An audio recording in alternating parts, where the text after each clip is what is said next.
Hey, worship teams, thanks for joining us here on the live worship team training hangout. So glad that you guys are with us. We have a fantastic show today, and man, we are excited. Can't wait. Let's go ahead and get to it. Welcome our host. We have Stefanie Kelly. How are you today, Stefanie? Doing great. How are you? Doing well. Great to see you today, as always, and good that you're back with us again. Thanks. Missed being with you. Yeah, it's been a while, but glad you're back. Thanks. You bet. Tony, how you doing, Bubba? I'm doing good, sir.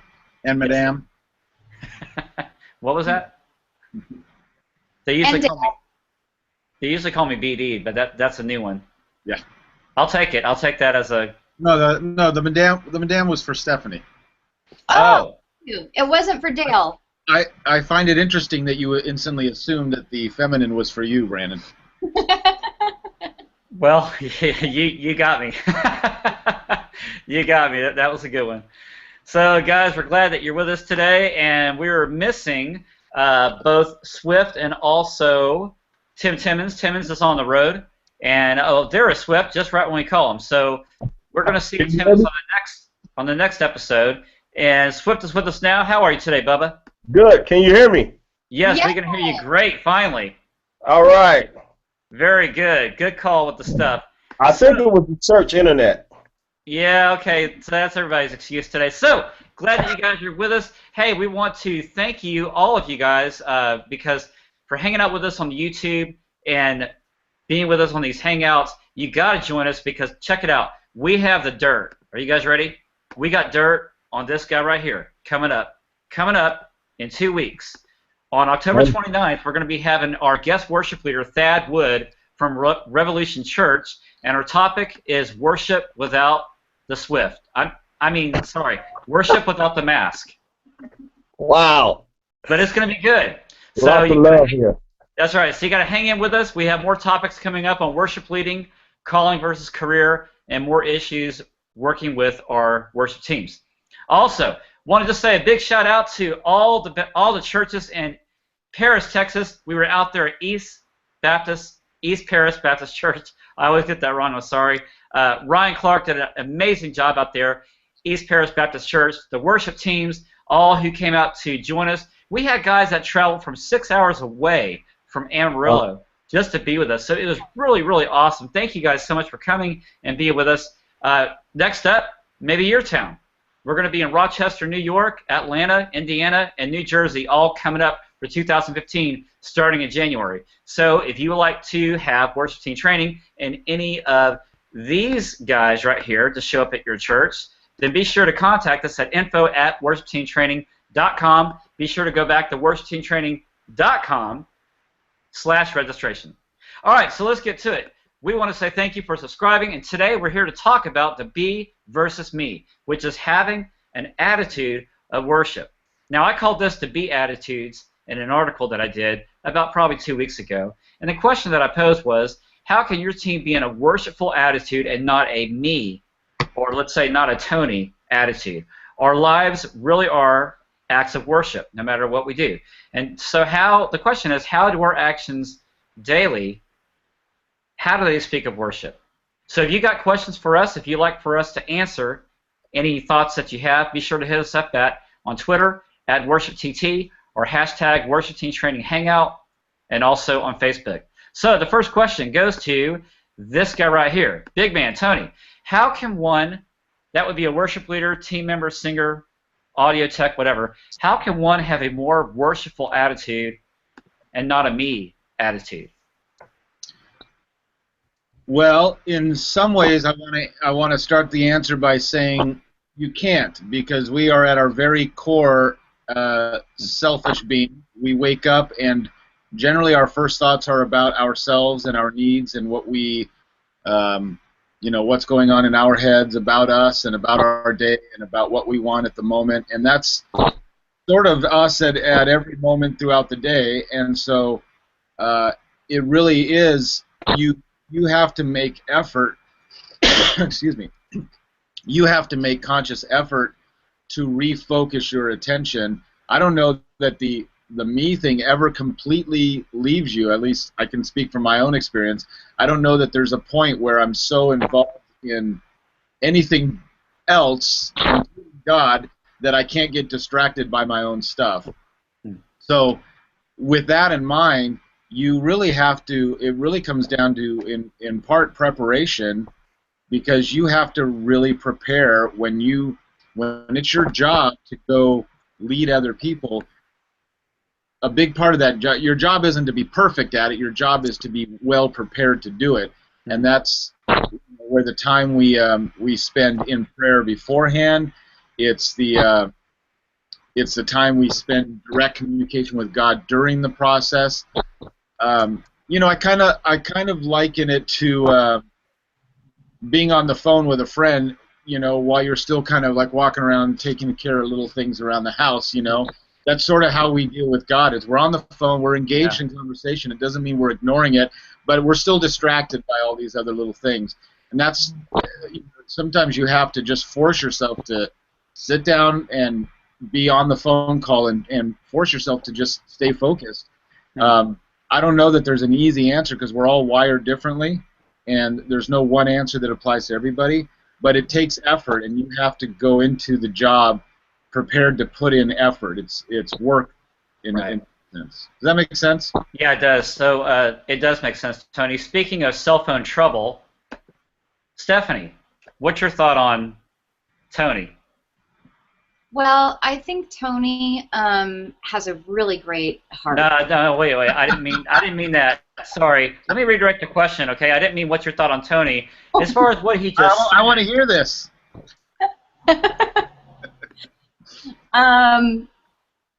Well, I think one thing that will really help get the focus right is to start with some warm-ups that go, me, me, me, me, me. Just kidding. Okay, so Swift, getting back to you now, because I thought that I can rely on Stefanie, and apparently that's not true. No, I have a thought. Oh, you do now. Go ahead. What's your thought? We have to keep short accounts with God, and I know I've probably been harping on this the last couple episodes, but when God shows us our need for Him, and when we realize His greatness and His power and His just supernatural ability to take everything that we are not and use it for His glory, that's a magnificent thing. And so just keeping your eyes focused on, oh my gosh, like, there is not one thing that I can do here that's accomplishing this. God is being gracious and merciful and true to His name to use me in this setting. I think that helps a ton to keep our focus and our gaze upon the Lord. I'm studying Neil T. Anderson's Victory Over the Darkness right now, and there's a Bible study guide with it. And the whole, the whole premise of the book is that our identity alone is in Christ. Right. And there are just some truth statements in there that if you never memorize anything again, for me personally, it's like, it's life-changing, because you realize the huge magnitude of God and the small, minuscule piece, but important piece to God that we are to Him. So it's just, I think it's just actively, like we would practice our instrument, we would practice our scales, we should practice our mindset focused on this magnificent Creator allowing us to join His work. Awesome. Thank you for that, Stefanie. What's your thought on that, Swift? I think you hung me up just as I was about to say, you know. Yeah, I did. I had the power to do. I have that and more to do. Like I was saying, it's never about me.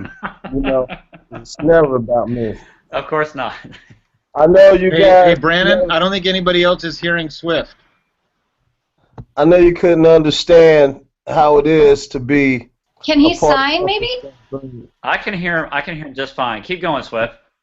No, honestly, you know, it talks a lot in Psalms about, you know, David was a musician himself and a great warrior, so he speaks a lot about. I think my dog can hear him.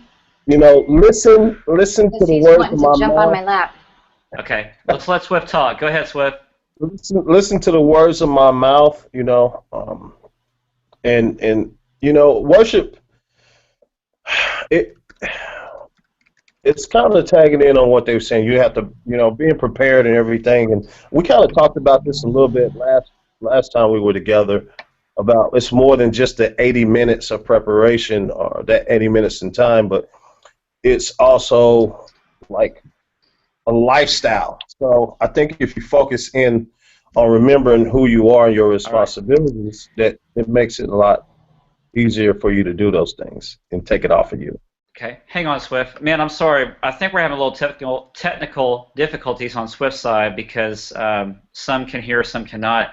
Okay. Let me just go ahead and kind of transcribe what was just being said. Swift really had nothing important to say, and so all the silence that you heard was intentional. No, actually, he was talking about that's the role of the worship leader. If we're spending 80 hours leading worship during the week and getting our administration done and everything, then we really need to be preparing for the leading of worship by means of relationships and working with people. So that was kind of his thought right there. Let me go to another question. If we live in the world of distraction, which was actually a good example of that just happening right now, you know, we live in this. We're hearing coming out of the news like Ebola, you know, and the ISIS thing going on, chaos around the world. We also have our own challenges that are inside the church. We have these outside distractions. We have inside distractions. How do we help people stay spiritually on track within our own teams, Tony?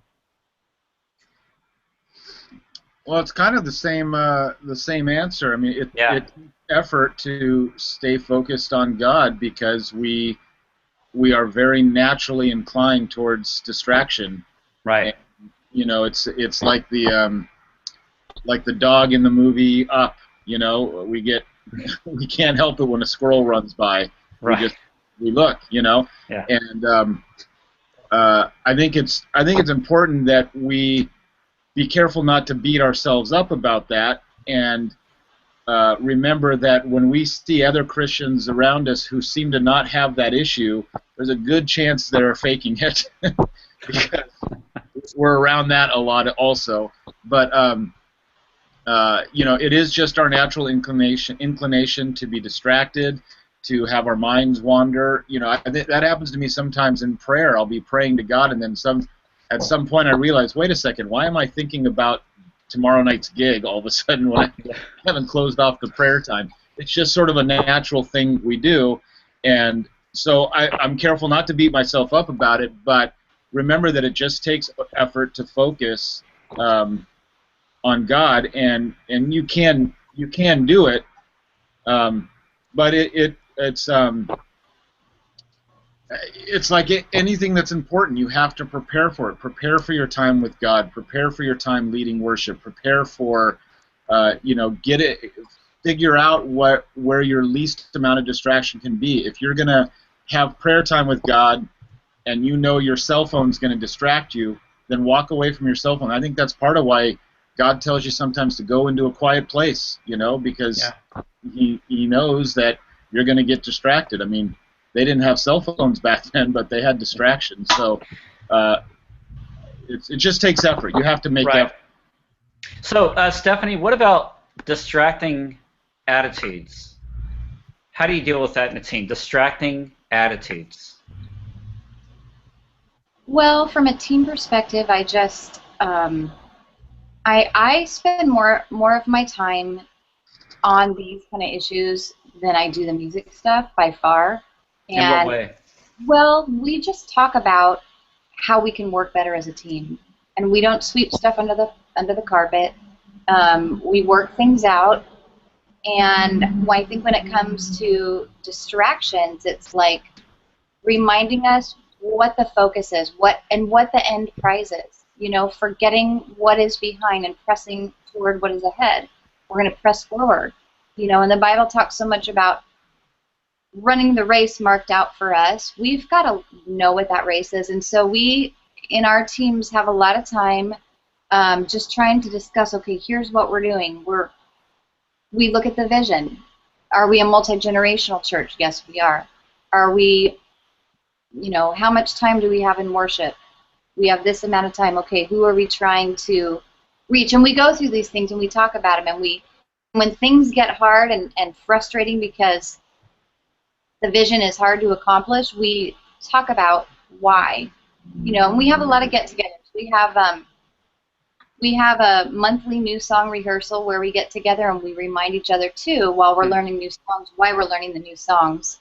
And all of that, I think, just promotes keeping this whole short account, reminding us, you know, our vision is so important and it's competing with everything else that the world has. So I just, like Tony was being on top of it. Yeah, good. Thanks, Stefanie. I'm going to have to run because I have to go to an appointment, and I'm sorry. Okay, awesome. Well, Stefanie, thanks for being here with us. We just have a few more minutes to go, but we'll see you on the next Hangout. Yes, Awesome. God bless you all. All right, thank you, Steffi. See you soon. All right. So, Swift, let's see. Are you with us? Can you hear me? I was distracted. Okay, Tony, are you hearing Swift okay? I'm not. I don't hear him. Okay, well, Okay. let's take a shot, Swift. So tell us, what were your thoughts on that? I think everyone has their format on how they do things, and all of them are correct based on the environment that you're surrounding yourself with, or how, you know, like she said, multi-generation and just different aspects of how they're going into preparing themselves. So I'm agreeing with Stefanie on, like, you try to press through a lot of distractions because you're going to have them regardless every time. There's no way around it. So you just got to make sure that you're prepared enough to press through, and that preparation comes from staying in the Word, keeping the relationship strong with Christ, and trying to be the best leader you can be. And that's basically it. I mean, I don't even know if there's a blueprint for that, because every time there's something different. There's a different distraction. It's never the same one. If there is the same one, then you have to do something about that, because then that's really getting in the way of progress. Yeah, good word. Tony, what comes to mind for me is Proverbs, where it says, it is better to overlook an insult. Do you remember that? Mm-hmm. And so the question is, as a leader, we talk about working through the distractions, and that could be spiritual, that could be relational. How does a leader overlook the insult? How do they deal with the insult when they know that there is a distracting attitude on the team? How do they work through that? What's been your experience? Let's put it that way. You mean, how do they work through it on a personal level because they're offended, or how do they work through it for the good of the team? For the good of the team. They're having to lead worship, and they have the 1-2 people that are just really causing the angst. I'll go back to my slightly exaggerated attitude, which is, when it happens once, you take notice of it. When it happens a second time, you take action on it. And if it happens a third time, you're failing as a leader. So that's if that kind of attitude is a constant distraction in your team, and you're the leader, it shouldn't be happening much more than I just described, and that's something you as a leader have to handle. I think that's often with so many questions about worship teams and how to do it. It always comes down to the leader. It's a hard job to be a leader of people, and it has very little to do with how good you are on your instrument or how well you sing. Right. How you deal with people. And people, you have to set guidelines and boundaries and consequences, and those have to be adhered to. They have to be well taught and well understood by the team, and you have to be the boss and handle your business, basically. So that's my feeling on it. Like I said, one time you notice, second time you deal with it, third time you're failing. Right. And also, you have to live that. You have to live those guidelines out yourself and be an example of those guidelines that you set up, right? That's right. Yeah, and I think that it all goes back to the last question, which is Romans 12:1 talks about becoming living sacrifices, and how does this look in your life? I really believe that what Tony is saying, it starts in a way, it ends with us, not outside of God, but just within God's leadership, what he has for us. It is our responsibility. It does start with us in terms of how we lead our teams. Tony, that's a good rule of thumb, the 1, 2, or 3, kind of like 3 strikes you're out kind of deal. But it does focus us in on Romans 12:1, which is, living as daily sacrifices unto the Lord. And how does that look like into our lives?